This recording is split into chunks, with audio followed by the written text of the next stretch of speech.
প্রশস্ত ঘর, তিনটা সৌভাগ্যের চিহ্ন। কয়টা? তিনটা। রাকিবাতুন সারিয়া, বাইতুন ওয়াসিয়া, রিজকুন হালাল।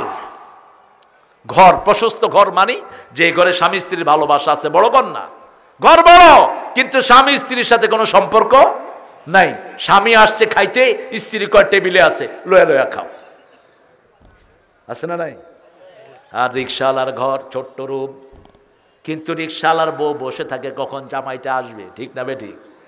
দিতে থাকে, কয় সুরুচি তোর খানা খুব মজা, কয় সব তুই খা। দুইজন কি সুন্দর করে ঘরে থাকে। সন্তান কয়টা? কয়টা? আমি একজনকে জিজ্ঞেস করলাম, মামু বাচ্চা কয়টা? কয় মামা বালিশ গণন লাগবো, মাত্র 13টা। কিসের মিয়া কন্ট্রোল করো? এখন তো নেতৃত্ব চলে যাচ্ছে ওই টোকাই, মুরগি, হিয়াল এগুলির হাতে। কারণ সংখ্যা যার বেশি, নেতৃত্ব তার বেশি। বলেন তো, একজনের 5 ছেলে, আরেকজনের 1 ছেলে, ওই 1 ছেলের ডরে ওটার সামনে যাবে? যাবে না। কি সর্বনাশ আপনারা করলেন। এখন আমরা যারা স্বাবলম্বী, অনেক পয়সার মালিক, বাদশা অনেক পয়সার মালিক, কিন্তু বাদশার পোলাপান কম, খাইব কে? ঢাকায় এক লোক আমারে কয়, হালায় টেলিভিশন দেখা যা বিপদে পড়ছে। হালায়, আমরা কি হয়েছে? হালায় কাহলা টেলিভিশন দেখা পোলাপান লইছি 1 খান আর 2 খান।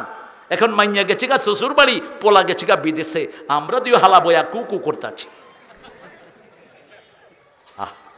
রাসূল দেখেন, সুন্নত যেখানে মানবেন না। একটা স্কুলে গেলাম, দেখি লেখা 18 বছর পর্যন্ত শিশু। কত বছর? 18 বছর পর্যন্ত শিশু। তাহলে হুজুর হয়েছে এখন কিশোর, আর আমি শিশু অতিক্রম করতেছি। কি সর্বনাশ! দেখে 18 বছরে বুঝি শিশু হয়।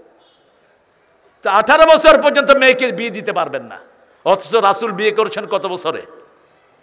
মা আয়েশাকে কত বছরে? 6 বছরে বিয়ে করলেন, 9 বছরে ঘরে তুলে নিলেন। এখনকার মেডিকেল সায়েন্স বলছে একটা মেয়ে আর্লি বালেগা হয় 9 বছর বয়সে। আর ঠাকুররা বিয়ে করছে আরো ছোট। ভারতের অসংখ্য হিন্দু ঠাকুররা 4 বছর, 3 বছর, 6 বছরের বাচ্চা বিয়ে করেছে। কিন্তু আমার নবী ভ্যালিডিটি দিলেন, তাকে বিয়ার অনুমতি দিয়েছেন কে? মা আয়েশাকে বাল্য বিবাহ করেছেন। বাল্য বিবাহ মানে 6 যখন বয়স, এটা বাল্য বিবাহ। 9 বছরে যখন ঘরে গেলেন, এটা বাল্য বিবাহ নয়। আমাদের দেশে যেটা বাল্য বিবাহের ক্যাটাগরি দিয়েছে, এটা হাদিসের সাথে মিল নেই। 12 বছর বয়সে একটা মেয়ে বিয়ের উপযুক্ত হয়ে যায়, 13 বছরে তাকে বিয়ে দেন। আমাদের মায়েরা কত বছর বয়সে বিয়ে করেছেন?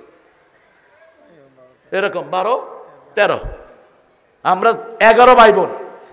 আমার আম্মা দোয়া করতেন ডাক্তার যেন তাকে না দেখে। ডাক্তার দেখতে হয়নি, তিনি বিনা ডাক্তারে আল্লাহর কাছে চলে গেছেন। ফজর পড়লেন, শুইলেন, বাবা চলে যাচ্ছি, আল্লাহ হাফেজ, আমার থেকে কেউ পায় না, আমিও অনেকের থেকে পাই, আল্লাহ হাফেজ, বাস। কালেমা পড়লেন, খুলে দেখে আর নাই। কি সুন্দর মৃত্যু, স্বাস্থ্য কি সুন্দর, কোনো ডাক্তারের কাছে যেতে হয়নি। আজকে মেয়েদের ব্রেস্ট ক্যান্সার হচ্ছে, পাইকারি হারে জরায়ু ক্যান্সার। কেন? আপনার সন্তান যেটা আসার, ওটাকে আপনি রহিত করে দিচ্ছেন। আপনার যে স্বাভাবিক প্রক্রিয়া, যে নদীতে স্রোত থাকে, ওই নদীতে কোনোদিন শ্যাওলা জন্মাতেই পারে না। শরীরের শ্যাওলা হলো ক্যান্সার, স্থূল শরীরে ক্যান্সার বাসা বাঁধে। আপনি চিনি ছেড়ে দেন, আপনি 4 রকমের সাদা রাইস ছেড়ে দেন, আপনার ক্যান্সার সালাম দিয়ে বিদায় নিবে। আজকে বলছে এগুলো ডাক্তাররা, কিন্তু 1400 বছর আগে বলছেন রাহমাতাল লিল। তোমরা সাদা রুটি খেও না, লাল রুটি খাও। তোমরা লাল সাদা চাউল খেও না, লালটা খাও, বলেছেন রাহমাতাল লিল আলামিন। সেই নবী বলছেন, তুমি ভালোবাসবা কার জন্য? আল্লাহর জন্য। কোন মেয়ে যদি বলে আমি তোমাকে ভালোবাসি, আপনি বলবেন আমি আল্লাহকে ভয় করি। কাকে?